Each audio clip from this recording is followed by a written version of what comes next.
Tape script 12.9. What the Papers Say. An interview with Jamie Seabrook. Part 1. And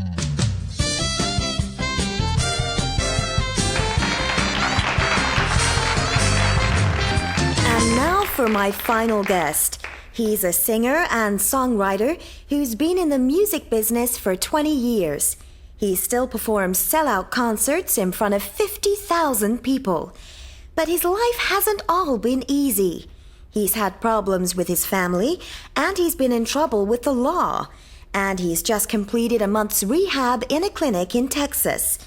He's never out of the headlines. Please welcome Jamie Seabrook.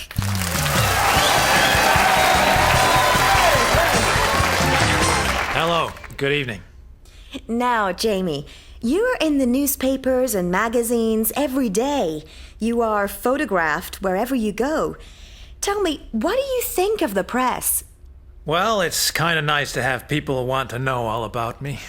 Sometimes it gets to be too much, but most of the time I don't mind the press attention. I'm sure there are some reporters who really try to tell the truth, but I'm afraid that most of them make up stories to sell their newspapers. Are you saying that the stories aren't true at all? That's right. They're completely invented. Can you give us an example? Sure I can. I can give you hundreds. Part 2. 2 years ago, reporters said my career was finished and that I'd never sing again. Some friends, who are now ex-friends, said that my marriage was breaking up and that my brother and I had fallen out and had an argument about money and weren't speaking to each other. Not one word of that was true. And in fact, your career is on a high. I've just recorded a new album and my marriage is fine. Sally and I have just celebrated our 15th wedding anniversary. Oh. And my brother and I get on just fine. But things haven't all been easy for you. You spent a month in rehab because it was said that you had a drug and alcohol problem. All that's just lies. I've never had a drug or alcohol problem. People in clubs said they'd see me taking drugs, but it's simply not true. I take prescription drugs for migraines, that's all. I don't do illegal drugs. And I only drink alcohol on special occasions, like my birthday. But you were arrested for drink driving just a few months ago. Not so. Police officers thought I'd been drinking, but I was driving home from the recording studios, and it was 2 o'clock in the morning, and I'd been working all day, and I was exhausted. I fell asleep at the wheel. I checked into a clinic for a month because I was suffering from exhaustion. Now, you had another legal problem recently.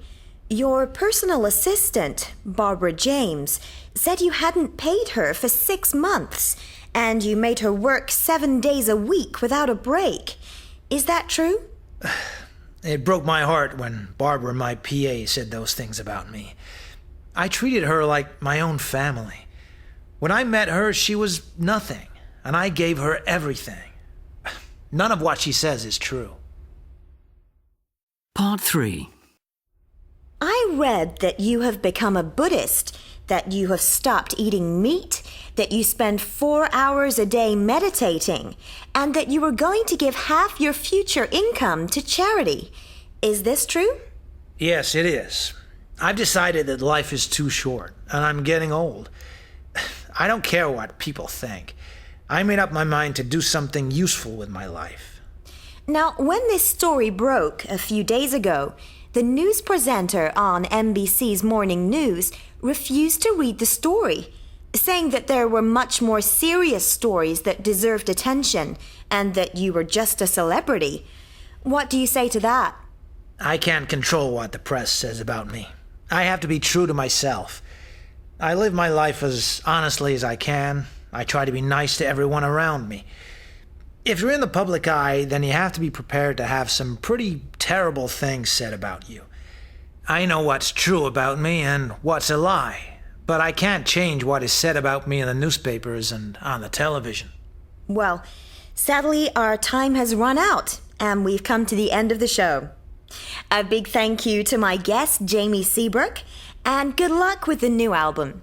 Thank you. It's been a pleasure.